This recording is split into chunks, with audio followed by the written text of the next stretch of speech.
अंतिम चरण के चुनाव समेत लोकसभा चुनाव के लिए चुनाव प्रचार तो थम गया है, लेकिन आरोप प्रत्यारोप का सिलसिला अब तक नहीं थमा। कहीं मोदी सरकार घिर रही है तो कहीं विपक्ष, लेकिन इस बार चुनाव आयोग भी निशाने पर है। कांग्रेस ने मीडिया से बातचीत के दौरान चुनाव आयोग पर कई आरोप लगाए हैं, आयोग की निष्पक्षता पर सवाल उठाए हैं। तो किन आरोपों से घिरा आयोग, देखिए खास रिपोर्ट। लोकसभा चुनाव के अंतिम चरण के मतदान से पहले कांग्रेस ने चुनाव आयोग को ही घेर लिया है। पार्टी ने चुनाव की प्रक्रिया पर कई सवाल खड़े कर दिए हैं। कांग्रेस महासचिव जयराम रमेश ने कहा कि हमने 77 दिनों में चुनाव आयोग से 117 शिकायतें की। ये शिकायतें आचार संहिता समेत कई अन्य उल्लंघनों के बारे में थी। इनमें 14 शिकायतें नरेंद्र मोदी की, 8 शिकायतें सीएम योगी की और 3 शिकायतें गृह मंत्री अमित शाह के खिलाफ की गई। इसके अलावा भी कई दूसरी शिकायतें हैं जिन पर कोई कार्रवाई नहीं हुई है।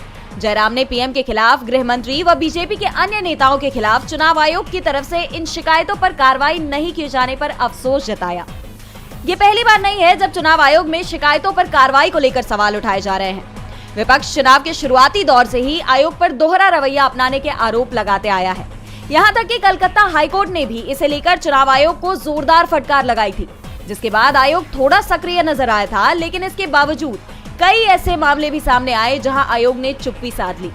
ताजा मामला, चुनाव प्रचार समाप्त होने के बाद पीएम मोदी के कन्याकुमारी जाकर विवेकानंद रॉक मेमोरियल में ध्यान लगाने को लेकर भी विपक्ष ने आपत्ति जताई। कांग्रेस ने पीएम के ध्यान के मीडिया में प्रसारण को आचार संहिता का उल्लंघन बताया है। साथ ही इस पर रोक लगाने की भी मांग की गई है, लेकिन मामले में अब तक कोई कार्रवाई सामने नहीं आई, बल्कि पीएम मोदी के ध्यान का टेलीकास्ट हर जगह किया जा रहा है।